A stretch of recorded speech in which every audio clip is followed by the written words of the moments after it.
I'm sitting here doing nothing. I'm going to start doodling something, and I'll tell you a story while I'm doing it. This is part of something that you probably don't know about me. And I'll tell you what, there's probably a lot of people out there that don't know that I did what I'm going to show you I did. Many, many, many years ago, my dad was management. He always held management. He started off as a truck driver. He ended up going into management. And then he worked as with my grandfather for a while, painting. So he gets a phone call from a Goodwill. That's what it was. He gets a phone call from Goodwill. Now, Goodwill, I don't know if you guys heard of it or not. I'm sure you all have. Goodwill used to be on the corner of State Street and Crown, facing State Street. Now, I'm going back in the 60s. As far as I know, that was like the only Goodwill around at the time. I really couldn't tell you. And every now and then I'd go down there and hang out, you know, and I was 16, 17, I don't know. But I'd go down there and hang out, you know, and talk to the so-called, what was her name there? I don't remember her name, but she was like the president at the time or whatever. You know, and then naturally bum some money off the old man, and that was the reason for hangout, you know, and then take off. But that's kind of how this all started. So one day I'm down there, and he was with another person, I guess, that was running. I don't remember. I'm going to be honest with you. I don't remember who the hell they were. I didn't care who they were. All I know is they were a big wheel of Goodwill, all right? And Goodwill is now part of something else, so it's not what it used to be. But meanwhile, and he was over the person that was overseeing the company in State Street. And there used to be a diner down the street called the Highway Diner. So one day I pulled in. Hey, I was not going to hang around for a few minutes. You know, and the old man knew I was going to hit him up for a few bucks. But meanwhile, I pull in, and they were getting ready to leave. He says, well, come on. He said, we're going to the diner for lunch. So we go over to the diner for lunch, and, you know, I'm getting a free lunch out of the deal now, too. And he's talking with this bigwig, and they're talking back and forth, and I hear them talking about they're going to start changing some logos, and they're going to start changing things, and they're going to make changes, and they want to grow, and did my old man have any input? Now, meanwhile, all right, I had a pencil stuck in behind my ear because I was doing something at the house at the time, and I never took it out from behind my ear. So I pull the pencil off from behind my ear, and I take a napkin. And as I take the napkin, and they're talking, and I'm waiting for the order. I'm not doing anything. I'm doodling. You know, we like to doodle. So I'm doodling, and I'm doing something, you know, I'm making a square, and, you know, I do something like this, and then, you know, then I draw something, then I scratch it out, and then I do another square, and then, you know, I'm doing some, back then I called it abstract. You know, and then, well, let me make myself a little cartoon character here. So I started making a circle. You know, I don't know if you guys know where I'm going here or not, and things. And the next thing you know, I'm starting to do this and coming around like this, and you know, and so on, and then, you know, doing something like that, and you know, and then they're talking, and they're not really listening or talking to me because I'm not paying attention to them by no means. I'm just doing what I want to do. I'm waiting for lunch to come, all right? And what they're talking about is boring the crap out of me. So I'm just kind of doodling. And when I get around here, the big wheel, which is over there, I'm sitting next to my dad, and I'm on the outside because I'm going to eat and run at that point. And the big wheel said, what are you doing there? And they used to call me Buster.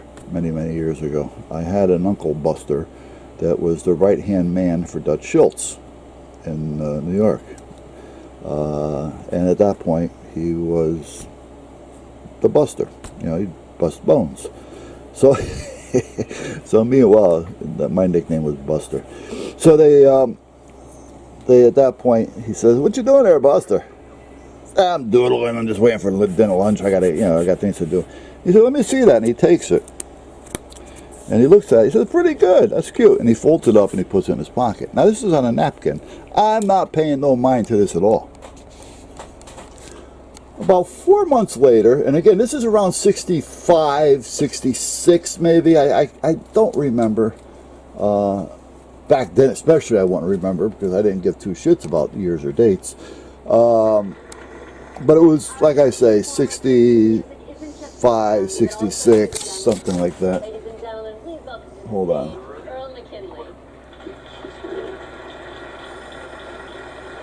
Okay.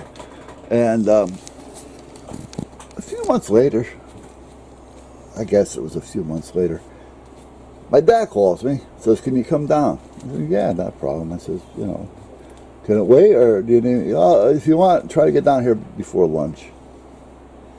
So I go down there on State Street, and I park and go inside, and they had the store. Then they had like 4 or 5 floors, 4 floors, and there was furniture on some of them, clothing on others, stuff like that.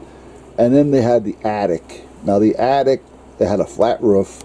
The attic had the old pull chain light with the round bulbs, the old stuff. Hot as all hell up there. 1795 British pounds equals 2,289. That's what I figure. Okay. Today's exchange rate British pound equals. I don't care about exchange rates. I asked you a simple question. Jeez. Anyway, as I was saying, the attic, it wasn't even a full attic. So when you walk up there, in my case, I had to keep my head down all the time. And it was hot up there. All right, there was a couple vents, but it was hot up there. It was just a crappy attic. That's all it was to it, It was almost like a cellar, with the low ceilings, but it was up in the attic and it was hot. So he says, "Come on upstairs. I want to show you something." So I think we're going upstairs. I didn't realize that the 3 of us, this other guy was there, that we're going up into the attic. So that's how I found out about the attic. So we're up in the attic, and we're walking down towards the back of the building in the attic. And back there was 2 or 3 pull chain lights that were on with little 100-watt light bulbs in there that were still gloomy looking. And there was a large piece of equipment and things there. And there was maybe a dozen pieces of plywood that was cut.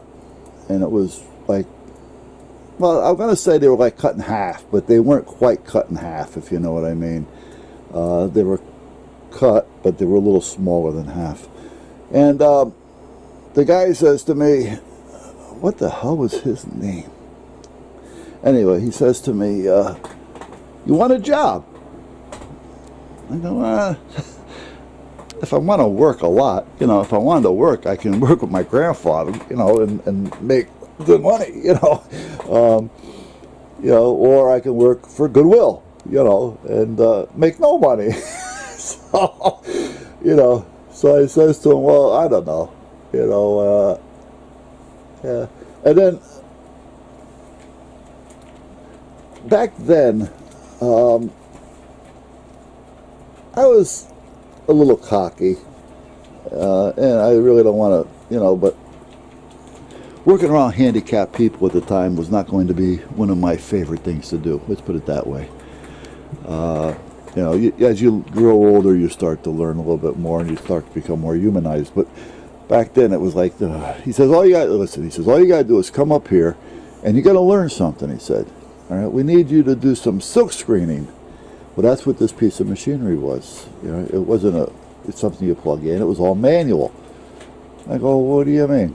He goes, "Well," he says, "we want to take this screen, all right, which is, I had no idea what it was at the time, and we're going to put it down here, and then you're going to throw the ink down, then you're going to take this big squeegee, and you're going to put this piece of plywood under there, all right, and it was painted white.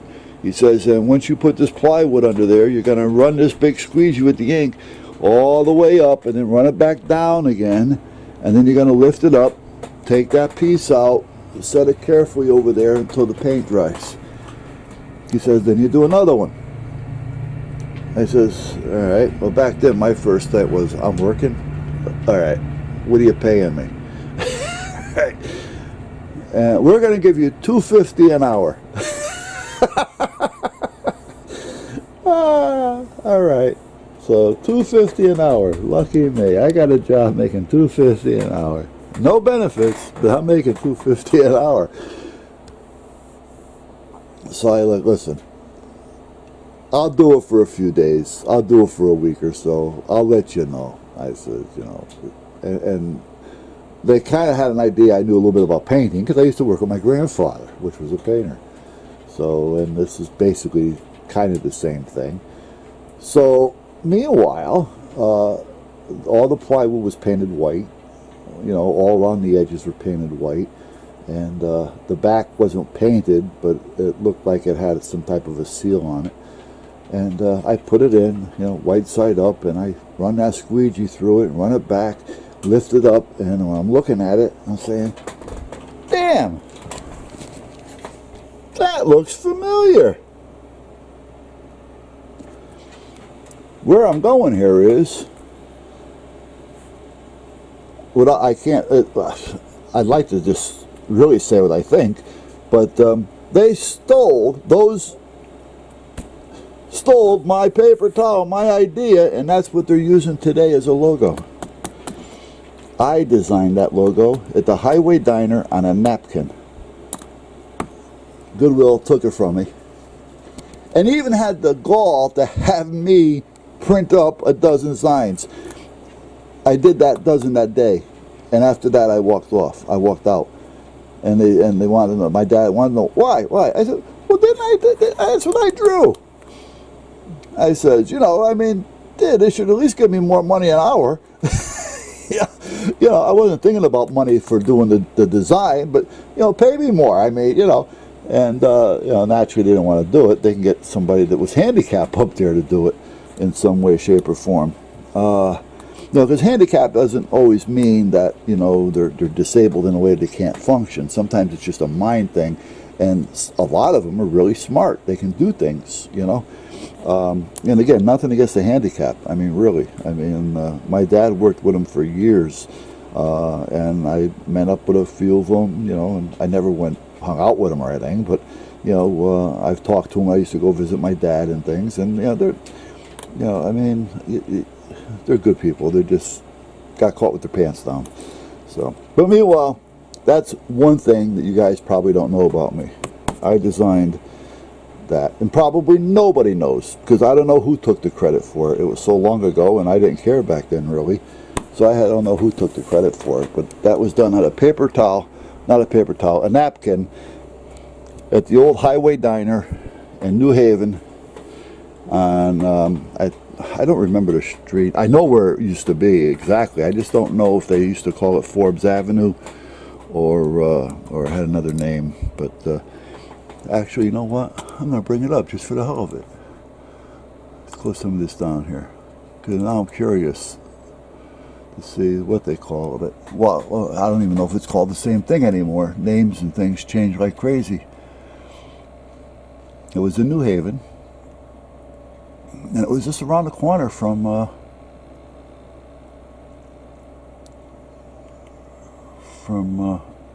store. Alright, let's zoom in over here. New Haven. There's New Haven. New Haven! There's Long Wharf. None of that was really like it is now. State Street. Oh, Jesus, trying to find State Street now. There's Grove, Frank. Where the hell's State Street? East. State Street East? Yeah, right. Try to find State Street now. State Street even there anymore? It's gotta be. What's that? That's East. Wallace. That's not it. I want to say this is it, but that's not it. Oh, the birds. See the bird? He's looking at my camera. He's probably trying to find a home to build a nest. Guess I'm going to have problems with that. Elm Street. You know what? Let me just type it in. Hold on. Let's type in State Street.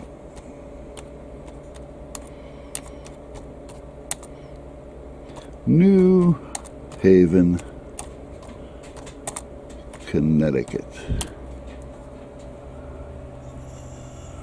Where are you talking? Where are you taking me? That's North Haven. Okay, well that's close. Because State Street runs all the way up. So let's just take it back. That's West Rock. Or East Rock, rather. So that's the right one. Now we're here. Okay. Now 91. Oh, here it is. It goes under 91. That's right. Comes down. Comes down. There's the police station. There's the railroad station. Okay. So State and Crown. Let's see. Let's see. Let's see. I think I'm on State. No, maybe I go a little further. Hold on. Oh, here we go. Okay. State and Crown, right here. Now a parking lot, but that used to be the building right there. And the Highway Diner was over here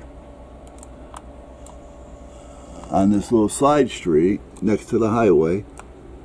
And it was the highway right here. And there actually, see this here? There used to be a building because this highway was so close to that building that the building used to vibrate when the cars and trucks went by because it was built high. There was a bridge. The highway was like just a big bridge here, and it was above ground, and it was probably less than 5 feet to the building. Now that's all been redone. But meanwhile, the diner used to be right here. Now, this, if I follow this road right here where it used to be, which they're calling Route 1, if I follow that east, it's Forbes Avenue.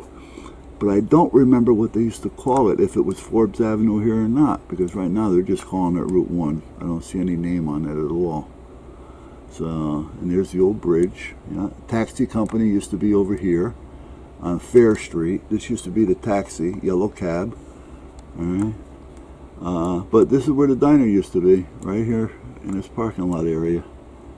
So, and that's gone, but that used to be the Highway Diner. And State Street, State and Crown. Again, I was just there. I probably went right by it. Where's the bridge? Where's the railroad bridge? Okay, anyway, I lost it, but I showed you where it was. And that's how it worked. So that's what it was. So I kind of got screwed on that. So that's one thing you may not know. I don't think I ever told anybody. Well, I've told a few people, naturally. My dad, which is now dead, can't tell me or can't stick up for me. So, yeah. And again, I don't know. I really don't know who took the credit for it, or who's even doing the printing. All I know is the very first set of signs, the first 12, I did. All right, and I did when I was on their payroll because they gave me a job at $2.50 an hour at the time for that day, and then naturally I quit once I seen what I was doing. But I wasn't going to just walk out without finishing the day because, you know, it wouldn't have been fair to anybody, and I like to be fair even back then. So that's one of the things that you may not know about me. Now I'm going to try to keep it short because I don't want to just keep going with this, but there's another thing similar to that. Hold on, I got to turn this there,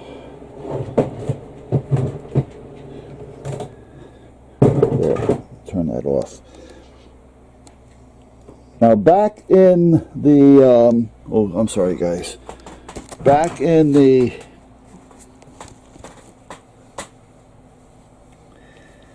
I'm trying to think when I opened my store.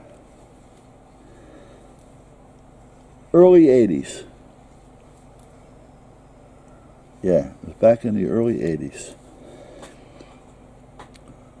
Cell phones just started to make an announcement. And the companies were looking for people to sell them. And I opened up my store that did communications, you know, CB radio, ham radio, car alarms, yada, yada, yada, yada, yada. All right? And I was on Route 1, I was on a main road, and, you know, big retail run. But meanwhile, that's where it was. So it was in the early 80s.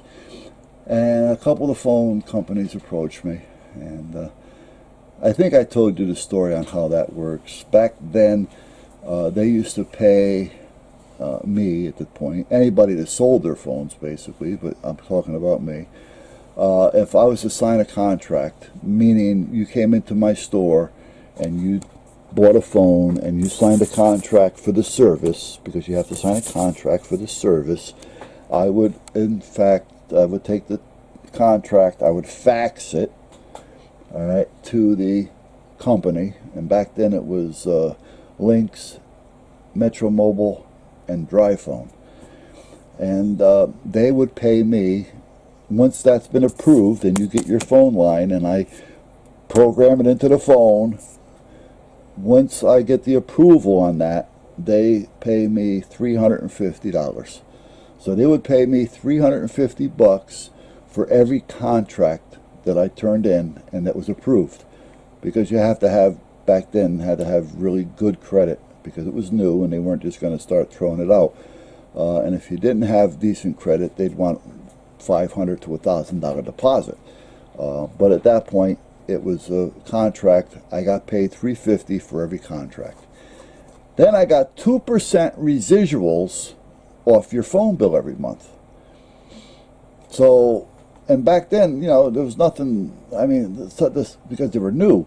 And even though there weren't many available at the time, that was like the old Motorola bag phone, that was your portable. It was like carrying a suitcase on your shoulder. And then the Motorola was also, the bag phone can also be installed into the vehicle. You can buy a vehicle kit for it. And then I get money to install it. All right. Plus, I, you know, from the customer, you know, and I'd get $150 to install a cellular phone into your car, which took about a half an hour. But again, it was the market at the time. And then I made money on the phone. The bag phone cost me, I think it was costing me $550 if I remember right, and I sold them for $750.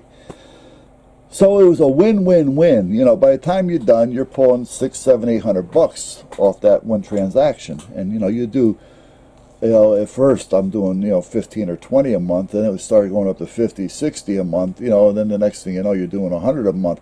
So you're making quite a bit of money on these things. Now, meanwhile, where I'm going here is my wife's uncle used to own an auto shop, a repair shop, that only worked on high-end foreign cars. Mercedes, Jags, Rolls-Royce, you know, that kind of thing. He was strictly high-end. He was known for that, all right? And that's all he ever did. And he was busy constantly. He had crews running 24/7. I mean, he was a top-shelf company. You know, no grease on the floors. You know, no, I mean, top shelf. His name was George. But meanwhile, I was talking with him one day, and I said, George, you got the analyzer in there, right? He goes, yeah. I said, what's that do? Exactly. He says, well, we plug it in to the car, and it'll go through, and I can check just about anything that's in that car. Sometimes I can even fix it just by making adjustments. You know, so I was able to program things into it to program the car as well. And I can make adjustments. Sometimes we don't even have to open the hood, you know. He says, you know, it could be minor, or it could tell me if it's going to stop immediately, you know. Sometimes you have to bring the RPMs up a little bit. Sometimes you got to put it in neutral. Sometimes you got to put it in park and drive, you know. He says, but other than that, he says, you know, and if it's something that's major, it'll tell me. And then naturally we have to replace it or find it and then do what we got to do. Oh, okay. So I'm thinking, I go back to the shop and I'm thinking, there's got to be a way to incorporate a cell phone into that analyzer. All right, and this is what I'm thinking about now. So I'm thinking, okay, wait a minute. So I start writing everything out. Not so much exactly how to do it, because I really didn't know exactly how to do it, but that was going to be my next step. And I may have needed some help at the time, trying to figure out the whole thing. So what I started doing was I started writing things down. And I started talking to people. And Terry, this friend of mine, Terry, he now lives in Florida. I'm not going to mention his last name. But Terry was like my money man if I needed some money. I was going to buy a hotel one day. I don't want to get off the subject too much, but I was going to buy a motel up at Lake George one day. And I called him up at like midnight when I was at the restaurant and told him I was thinking about buying this motel. And he says, okay, I'll meet you at the store, you know, because I had the store at the time as well, when I get back. And I was going to be going back there Monday, actually.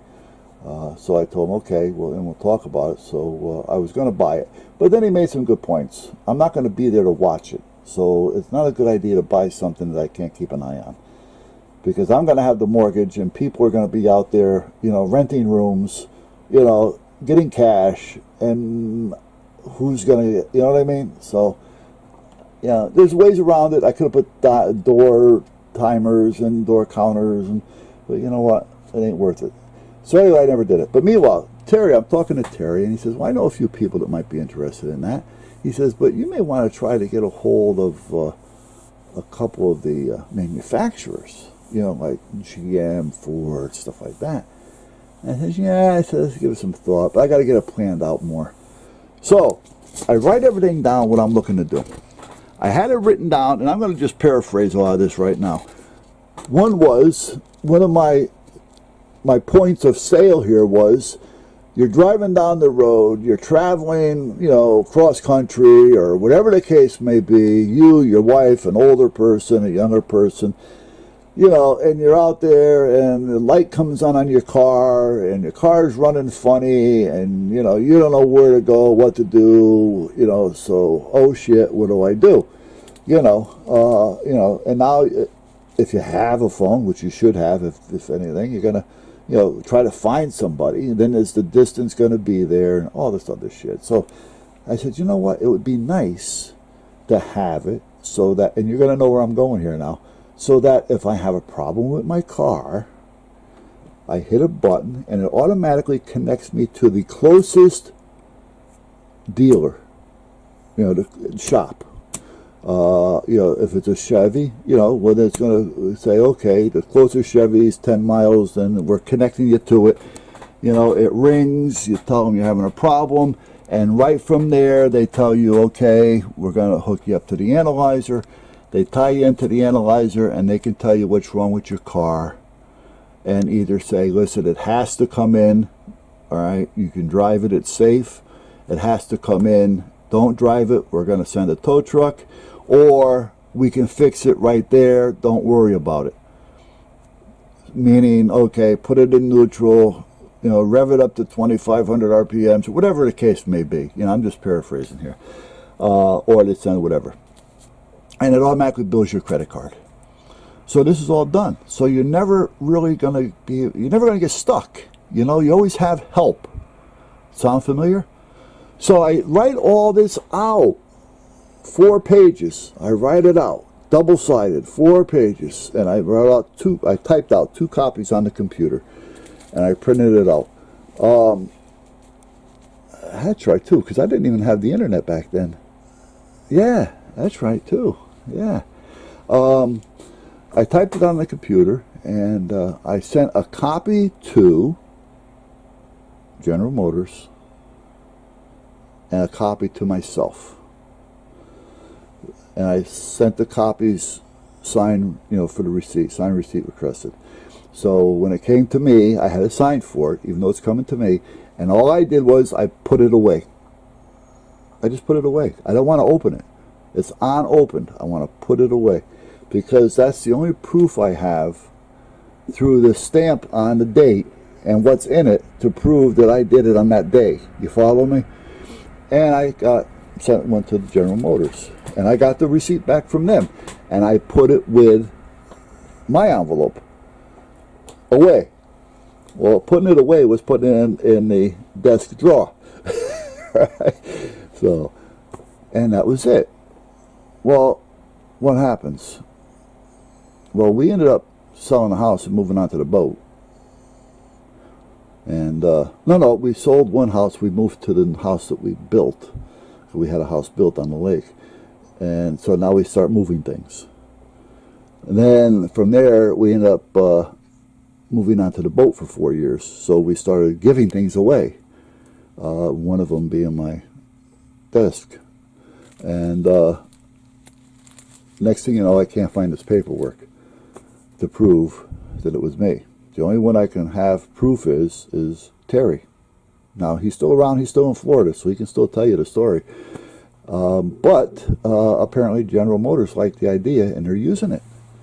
And you know what they call it. Doesn't quite do everything that I wanted it to do, unless, I mean, it may now. I have no idea. But they call it OnStar. So OnStar was basically my idea. All right? It was handed to them on a silver platter. And the only proof I have was gone, because I have no idea who took the desk, and I don't remember if it was even in the disc anymore, because, you know, you just forget about it, you know, I mean, and I never thought about it, you know, and, you know, so it's happened. So I lost out on 2. So that's 2 things you didn't know about me.